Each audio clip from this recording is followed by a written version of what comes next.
शिकार कर रहे एक लड़के ने अचानक देखा कि सामने से एक विशाल शेर आ रहा है। शेर को अपनी ओर बढ़ता देख लड़के को समझ आ गया कि वह हमला करने वाला है।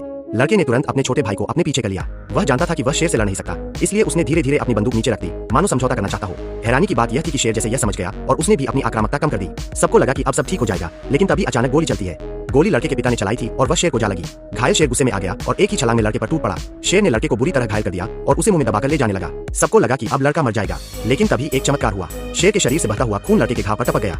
दोनों का खून आपस में मिलते ही कुछ अजीब होने लगा। शेर ने भी कुछ अलग महसूस किया और उसने लड़के को जमीन पर छोड़ दिया और वहां से चला गया। करीब आधे घंटे बाद लड़का न सिर्फ जिंदा था, बल्कि उसके साथ कुछ अजीब घट चुका था। वह अब खुले घास के मैदान में खड़ा था और उसे महसूस हुआ कि उसकी सुनने की शक्ति पहले से कहीं ज्यादा तेज हो गई है। उसने दूर से जोरदार गड़गड़ाहट सुनी। मुड़कर देखा तो पाया कि बहुत सारे गैंडे उसकी ओर दौड़ते चले आ रहे हैं। लड़के को लगा कि अब वह कुचल जाएगा, लेकिन आश्चर्य की बात यह थी कि सारे गैंडे उसे बचाते हुए अलग अलग दिशा में मुड़ गए। जब उसने ध्यान से देखा तो पाया कि उसके सामने एक बूढ़ी गाय खड़ी थी, जिसने उसे ढाल की तरह बचा रखा था। जब आसपास के सारे जानवर वहां से चले गए, तब वह गाय भी वहां से चली गई। तभी लड़के को एहसास हुआ कि अब उसमें जानवरों से बात करने और उन्हें समझने की अद्भुत शक्ति आ चुकी है।